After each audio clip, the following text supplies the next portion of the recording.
પંચાયત ખાતે સ્વચ્છ ભારત મિશન અંતર્ગત ઘન કચરા વ્યવસ્થાપનને વધુ અસરકારક બનાવવાના હેતુથી આયોજન કાર્યક્રમ મંત્રી કૌશિકભાઈ વેકરિયાના હસ્તે લીલી ઝંડી આપવામાં આવી છે। 37 નવી ઈ રિક્ષાઓનું પણ લોકાર્પણ કરવામાં આવ્યું હતું। વડાપ્રધાનના સ્વચ્છ ભારતના સંકલ્પને સાકાર કરવા માટે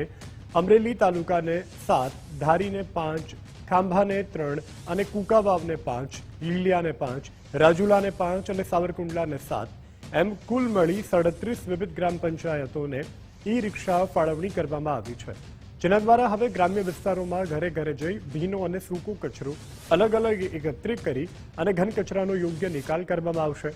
ગ્રામ પંચાયતના પ્રતિનિધિઓની પ્રેરક ઉપસ્થિતિ વચ્ચે મંત્રી કૌશિકભાઈએ ગ્રામજનોને કચરો ખુલ્લી જગ્યામાં ન ફેંકી અને રિક્ષામાં જ આપવા ગ્રામ્ય સ્તરે સ્વચ્છતા જાળવવા આ અભિયાનમાં સહભાગી બનવા અપીલ કરી હતી।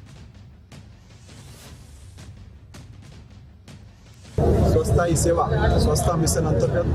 આજે જિલ્લા ગ્રામ વિકાસ એજન્સી અમરેલી દ્વારા અમરેલી જિલ્લા પંચાયત અંતર્ગત તાલુકા વાઇઝ જે પણ ગામડાઓ છે તાલુકા વાઇઝ ઈ રિક્ષાનું આજે અમે લોકાર્પણ કર્યું છે। ખાસ કરીને તમામ ગામજનોને પણ હું અપીલ કરું છું અને વિનંતી કરું છું જિલ્લાના લોકોને પણ જે રીતે ઈ રિક્ષા તમારા ગામ માટે ભેટ સરકાર દ્વારા જ્યારે આપવામાં આવી ત્યારે આપણે એમનો પૂરતો ઉપયોગ કરી ભીનો કચરો અને સૂકો કચરો આ રિક્ષા દ્વારા ગામની અંદર એકત્રિત કરવામાં આવશે।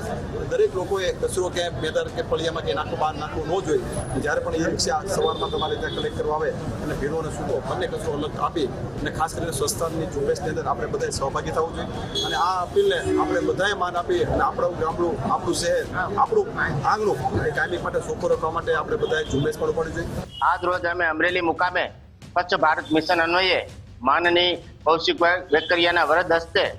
ઈ રિક્ષાનું ઘનકચરા નિકાલ માટે લોકાર્પણ કરવામાં આવ્યું, જેમાં કુલ 37 જેટલી ઈ રિક્ષાનું લોકાર્પણ કરવામાં આવેલ છે, જેમાંથી અમારા સાવરકુંડલા તાલુકામાં 7 ઈ રિક્ષા ફાળવવામાં આવેલ છે। આ રિક્ષા અન્વયે સૂકો ભીનો કચરાનો ગામમાંથી નિકાલ થશે, જેથી ગામ લોકોના સ્વચ્છતા અન્વયનો જે અભિગમ છે જળવાઈ રહેશે અને માનનીય પ્રધાનમંત્રીશ્રીનો જે સ્વચ્છ ભારત મિશનનો કાર્યક્રમ છે તે પણ જળવાઈ રહેશે।